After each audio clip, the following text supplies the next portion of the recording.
When historians describe the Seattle regrade projects between 1898 and 1911, they usually focus on the engineering triumph above ground, the flattening of steep hills, the hydraulic sluicing of millions of tons of earth, the creation of buildable land for a booming city.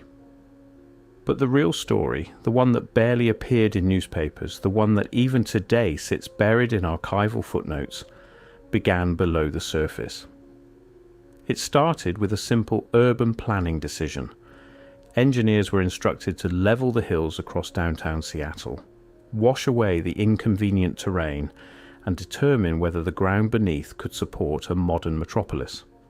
The goal was practical: create flat streets, improve transportation, and prepare for the city's explosive growth following the Klondike Gold Rush. But the moment workers began cutting into the hills and excavating the lowlands, something unexpected happened. They broke through layers that hadn't been exposed in living memory. Beneath the hillsides, deeper than any settler construction reached, the crews found walls and streets that didn't match the timeline of Seattle's official founding in 1851. Their alignment was deliberate, their depth was unusual, and the construction didn't resemble the rough timber and brickwork of pioneer Seattle. It didn't even resemble anything documented in the historical record. This wasn't mentioned in the public report celebrating the regrade's progress. It didn't make it into the newspapers praising the transformation of the landscape. But in the internal notes of those years, a quiet phrase appears over and over again: pre-existing structures, unexpected foundations, older than city records. The official story would later simplify all of this into remnants from the 1889 Great Fire, debris from early settlement, or simply buried construction materials. Nothing unusual, nothing worth discussion. But the excavation photographs from the time, the ones developed in engineering offices while Seattle celebrated its modernization, show something different. They show workers standing beside stone foundations cut with precision far cleaner than pioneer tools should allow.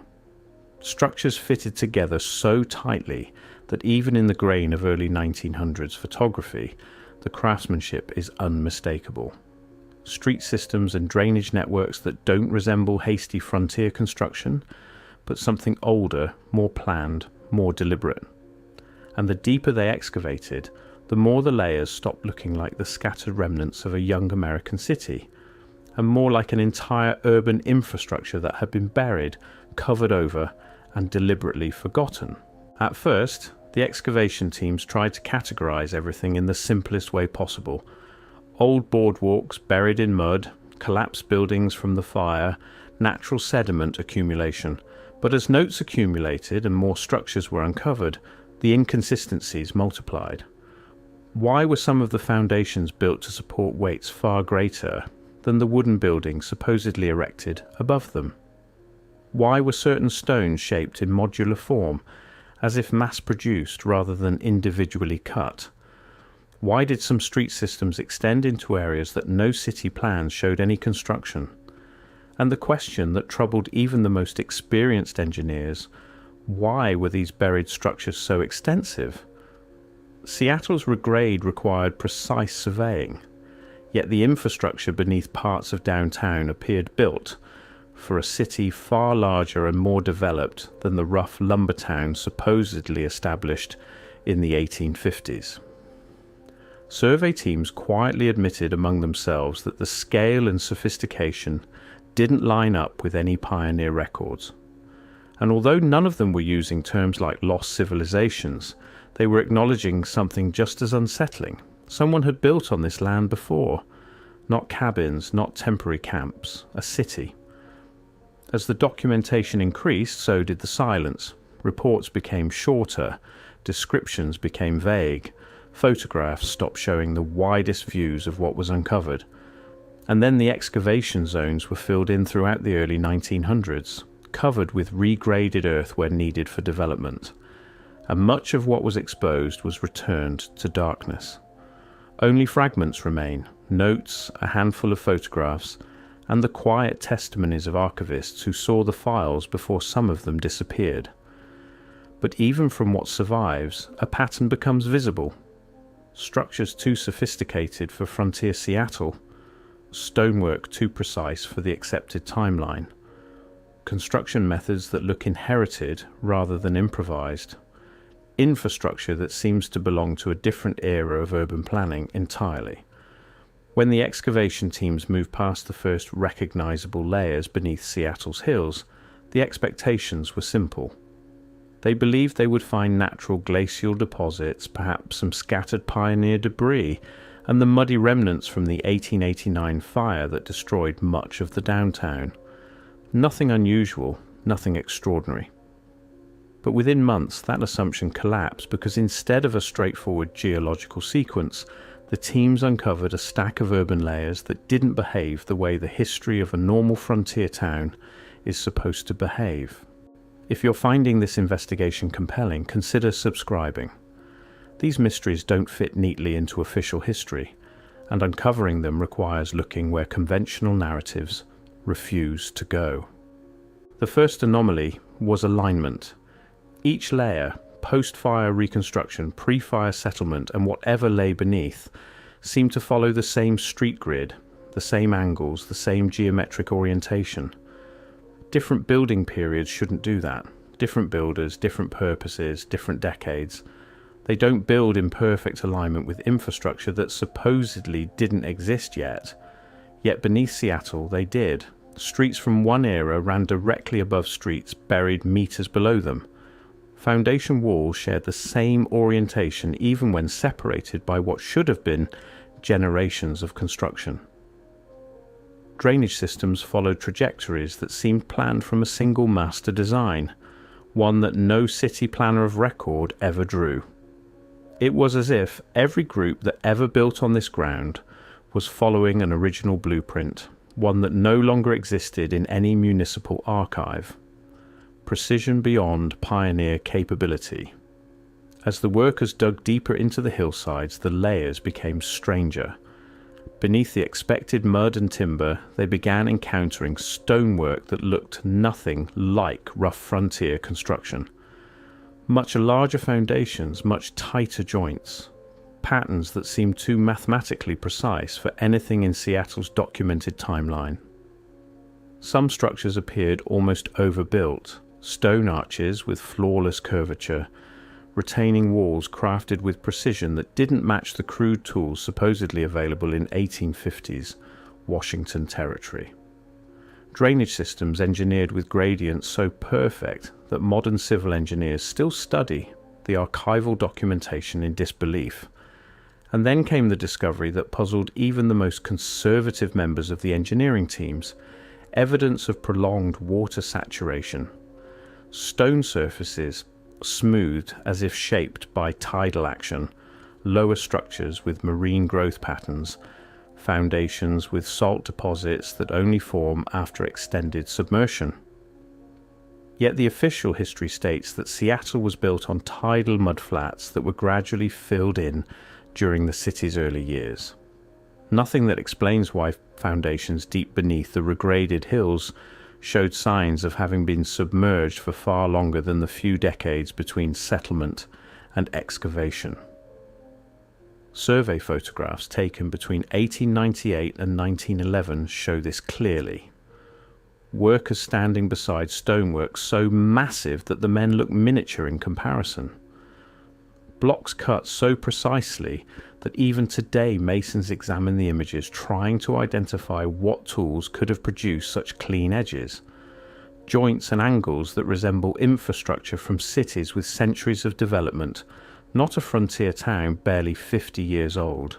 But the most unsettling detail was not what appeared in the photographs. It was what didn't appear in the official records. The reports written during and after the regrade barely mention these discoveries in detail. Some engineering drawings omit entire street levels. Certain structures are summarized with vague terms like earlier fill or pre-settlement debris, even though the photographs show they were far more substantial than that. The silence is hard to miss. Because if these deeper layers truly belong to the pioneer period as officially recorded, Why weren't they documented thoroughly?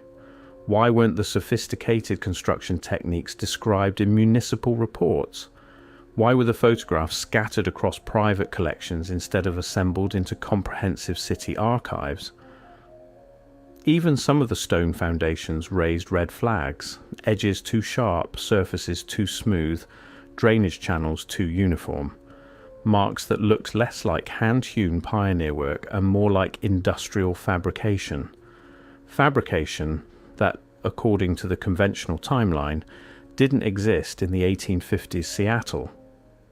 What the excavation teams uncovered during the regrade were structures that didn't match frontier construction, didn't match the documented building practices of early Seattle, and didn't even seem to come from the same historical period. Instead, they formed a coherent architectural language, one that appeared unified, planned, and impossibly advanced for its supposed era. The first shock came with the street systems themselves. These weren't crude wagon paths or hastily laid boardwalks. They were geometrically precise thoroughfares, roads graded with exact ratios, drainage integrated seamlessly into the design, and infrastructure laid out with coherence that suggested master planning on a scale Seattle supposedly never possessed. Some streets were buried so deep that workers initially thought they had discovered natural rock formations. But once cleared, they revealed paving and curbing that looked untouched since the day they were covered. Smooth surfaces, fitted stones, and construction patterns that raised more questions than answers. And then came the feature that still puzzles researchers today: the giant circular stone wells. Officially, they were labelled as water access points from early settlement, but nothing about them fits typical frontier well design. These were too symmetrical, too deep, and too perfectly rounded, as if they were cut with machinery capable of maintaining flawless curvature over great depths.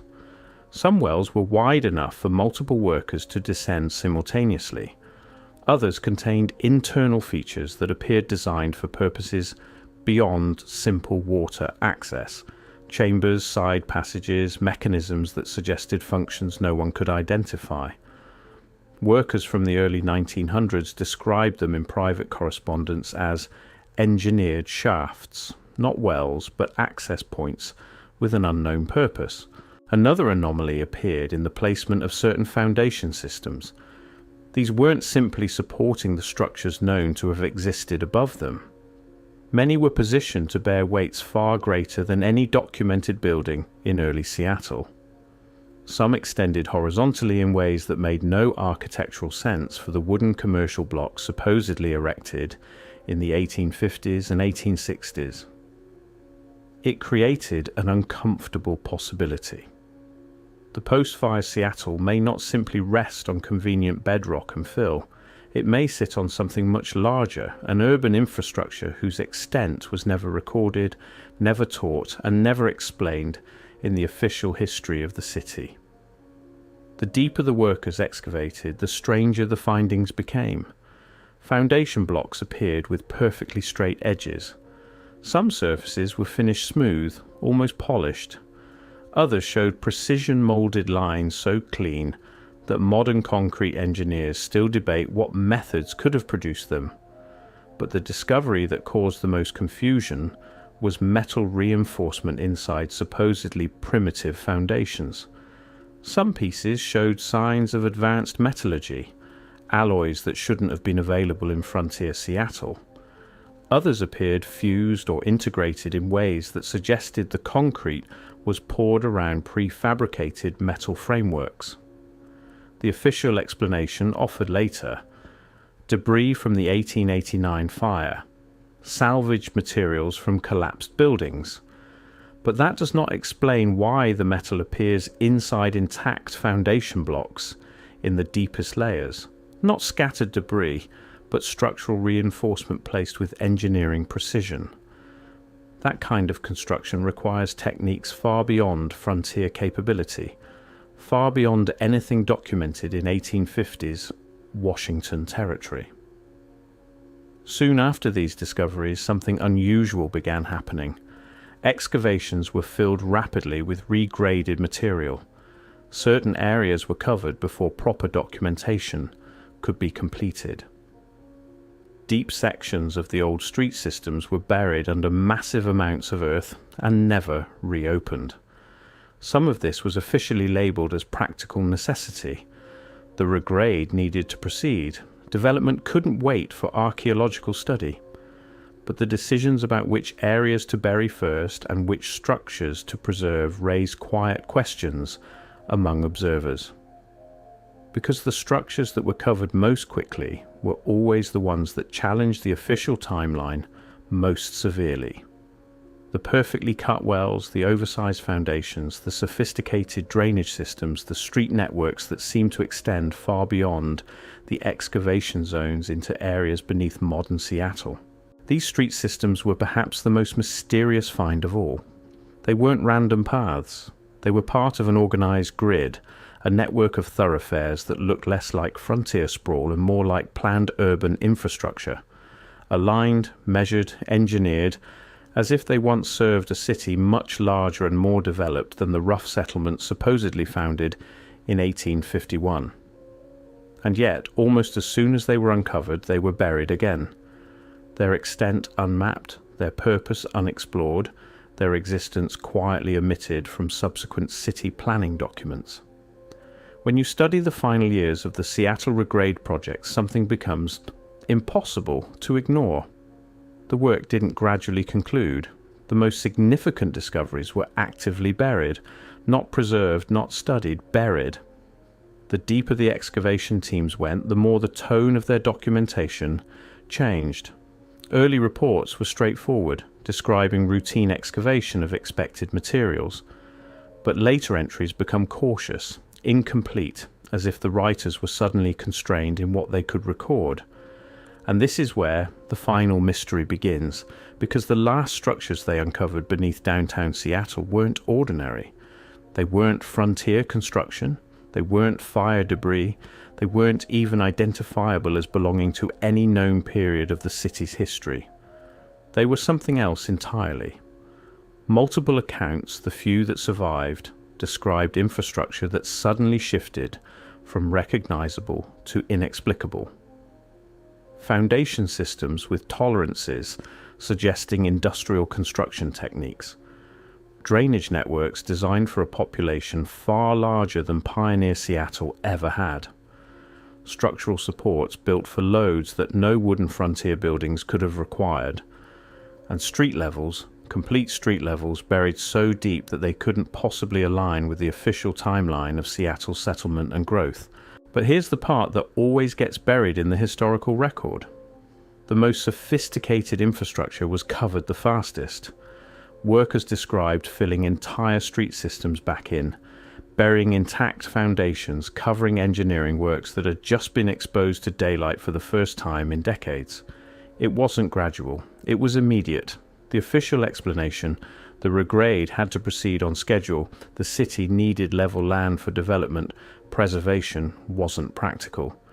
But if it was only about practical development, why were the most structurally sound, most perfectly preserved sections the ones buried first?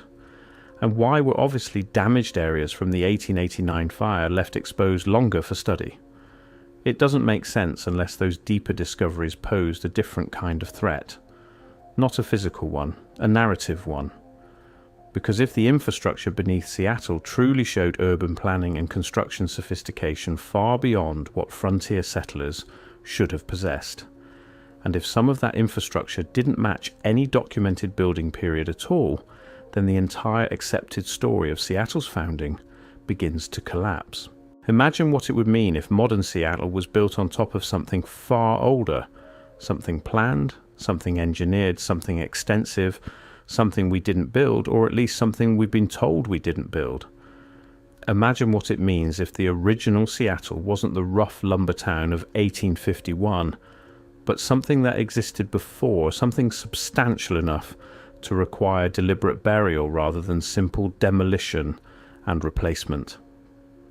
And maybe that is why the discoveries during the regrade were so quickly covered over, not to make room for progress, but to protect a historical narrative that couldn't accommodate what the ground was revealing. The surviving photographs tell their own story. workers standing beside foundations that look almost modern in their precision, street systems laid out with planning sophistication that frontier towns supposedly lacked, infrastructure too extensive, too well engineered for its supposed age. These aren't the kinds of discoveries civic historians like to explain. They're the kinds they prefer not to discuss at all. And that brings us to the final question. Why was the deepest evidence, the most sophisticated infrastructure, the most extensive street systems sealed away under millions of tons of regraded earth? Because when you step back, the pattern becomes clear. The perfect stonework was buried.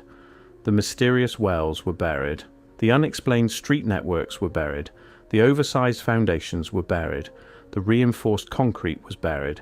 And even large portions of the photographic record disappeared, or were scattered across collections where they would never be assembled into a complete picture. Almost as if the regrade had accidentally revealed a chapter of history that wasn't supposed to surface. A chapter older than the 1851 founding, older than the official settlement narrative, older than the story we were given. And for a brief period between 1898 and 1911, the earth opened just enough to show it. But instead of preserving and studying it, they buried it again, covered it, sealed it, forgot it, or pretended to. Because if Seattle stands on top of an entire city built by people we no longer acknowledge, then the real question is not what was discovered during the regrade.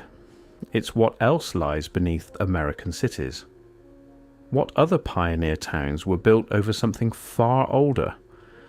What other convenient urban renewal projects buried evidence before anyone thought to document it properly? The Seattle regrade wasn't just an engineering project to flatten inconvenient hills. It was a glimpse, a brief accidental glimpse into a version of history we were never meant to see. And now that glimpse is your clue, your map, your invitation to question everything we think we know about how the American West was really settled. Because if this is what survived under one city's hills, imagine what still lies beneath the rest. Something out of place, something out of time, something they intentionally built over. Thanks for watching, and if you found this interesting, well, there are a lot more cities with stories like this. Maybe I'll see you in the next one.